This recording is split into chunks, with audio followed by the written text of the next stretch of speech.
ത്രിയേക ദൈവത്തിൻ്റെ ധന്യ തിരുനാമത്തിന് മഹത്വമുണ്ടായിരിക്കട്ടെ. ക്രിസ്തുയേശുവിൽ ഏറ്റവും സ്നേഹമുള്ളവരെ, പരിശുദ്ധ ദൈവമാതാവിൻ്റെ വാങ്ങിപ്പ് പെരുന്നാളിൻ്റെ അതിവിശുദ്ധ ദിനങ്ങളിലൂടെയാണ് നാം കടന്നുപോയിക്കൊണ്ടിരിക്കുന്നത്. പരിശുദ്ധ സഭ ആചരിക്കുന്ന പെരുന്നാളുകളിൽ അത്യന്തം പ്രാധാന്യമർഹിക്കുന്ന പെരുന്നാളാണ് പരിശുദ്ധ ദൈവമാതാവിൻ്റെ വാങ്ങിപ്പ് പെരുന്നാൾ. നൂറ്റാണ്ടുകൾക്കപ്പുറം ദൈവനിയോഗത്താൽ തൻ്റെ ജീവിതത്തിൽ സ്വധൈര്യമേറ്റെടുത്ത ചില നിയോഗങ്ങളുടെ പശ്ചാത്തലമാണ് പരിശുദ്ധ അമ്മയുടെ ജീവിതം ഇന്നും തേജോമയമാക്കുന്നത്.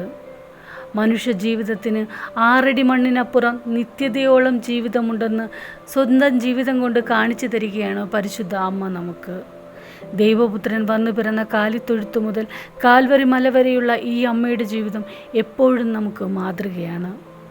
സ്വർഗത്തിൻ്റെ സന്ദേശവുമായി ഗബ്രിയേൽ മാലാഖ പരിശുദ്ധ കന്യകാമറിയത്തിൻ്റെ അടുക്കൽ വരുമ്പോൾ, ഇതാ ഞാൻ കർത്താവിൻ്റെ ദാസി, നിന്റെ ഹിതം പോലെ എനിക്ക് ഭവിക്കട്ടെ എന്ന് പറഞ്ഞ് ദൈവനിയോഗത്തിന് മുന്നിൽ പൂർണ്ണമായും തലകുനിക്കുമ്പോൾ, അനാദിയിൽ ഹവ്വ മൂലം അടയ്ക്കപ്പെട്ടു പോയ അനുസരണക്കേട് മൂലം മനുഷ്യൻ നഷ്ടപ്പെടുത്തിയ സ്വർഗത്തിൻ്റെ വാതിലുകൾ നിത്യം തുറക്കുവാൻ പരിശുദ്ധ കന്യകാമറിയത്തിൻ്റെ സമ്മതത്തിന് സാധിച്ചു എന്നുള്ളതാണ്. വിശുദ്ധ കന്യാമറിയം വിശ്വാസത്തിൽ അടിയുറച്ച ജീവിതമുള്ളവളായിരുന്നു. സാധ്യമല്ല എന്ന മനുഷ്യൻ്റെ ബുദ്ധിക്കും ചിന്തയ്ക്കും കരുതിയ കാര്യങ്ങൾ സ്വർഗത്തിലെ ദൈവത്തിന് സാധ്യമാണെന്നും അവൻ്റെ പക്കൽ അസാധ്യമായതൊന്നുമില്ലെന്നും പരിശുദ്ധ അമ്മ ഉറച്ചു വിശ്വസിച്ചിരുന്നു. ആ വിശ്വാസത്തിന് അമ്മ കൊടുത്ത ഉത്തരമാണ് വിശുദ്ധ ലൂക്കോസിൻ്റെ സുവിശേഷം 1-ാം അധ്യായം 38-ാം വാക്യം, ഇതാ ഞാൻ കർത്താവിൻ്റെ ദാസി, നിന്റെ വാക്കുപോലെ എന്നിൽ ഭവിക്കട്ടെ എന്നത്. മാതൃത്വത്തിന് നല്ല മാതൃകയായിരുന്നു പരിശുദ്ധ അമ്മയുടെ ജീവിതം. 1-ാം മാതാവിന് മാതൃത്വത്തിൽ ചില വിള്ളലുകൾ വരുമ്പോൾ 2-ാം മാതാവായ പരിശുദ്ധ അമ്മ അതിൻ്റെ സൗന്ദര്യവും സൗരഭ്യവും വീണ്ടെടുക്കുന്നുണ്ട്.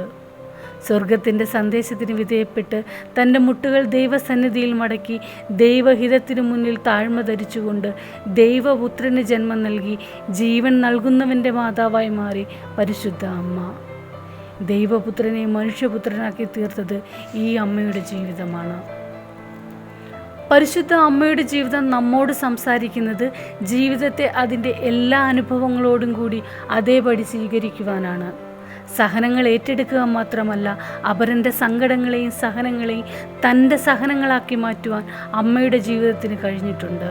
അതിന് ഉത്തമ ഉദാഹരണമാണ് വാർദ്ധക്യത്തിൽ ഗർഭിണിയായ തൻ്റെ ചാർച്ചക്കാരിയായ എലിസബത്തിനെ ശുശ്രൂഷിക്കുവാൻ നസ്രയത്തിൽ നിന്നും യഹൂദയിലേക്ക് കേവലം 13 വയസ്സ് മാത്രം പ്രായമുള്ള മറിയ നടത്തുന്ന സഹോദരി ബന്ധത്തിൽ അധിഷ്ഠിതമായ സഹനങ്ങൾ നിറഞ്ഞ യാത്ര. ഈ പരിശുദ്ധ നോമ്പും ഉപവാസവും നമുക്ക് കാണിച്ചു തരുന്നത് സഹജീവികളോടും സഹജീവിതങ്ങളോടുമുള്ള നമ്മുടെ ബന്ധങ്ങളിൽ ചില വിള്ളലുകൾ വീണിട്ടുണ്ടെങ്കിൽ ജീവിതയാത്രയിൽ ഇനിയും ചില അനുതാപത്തിൻ്റെയും അനുരഞ്ജനത്തിൻ്റെയും ശുഭകോനകൾക്കും കുമ്പസാരങ്ങൾക്കും നാം ഇടം കണ്ടെത്തേണ്ടിയിരിക്കുന്നു എന്നുള്ളതാണ്. കടമകളിൽ നിന്നും ഓടി ഒളിക്കുന്നവൻ്റെ കരുത്തല്ല ആത്മീയത, കടമകൾ ചെയ്തു തീർക്കുന്നവൻ്റെ കരുത്താണ് ആത്മീയതയെന്ന് പരിശുദ്ധ അമ്മയുടെ ജീവിതം നമുക്ക് കാണിച്ചു തരുന്നുണ്ട്.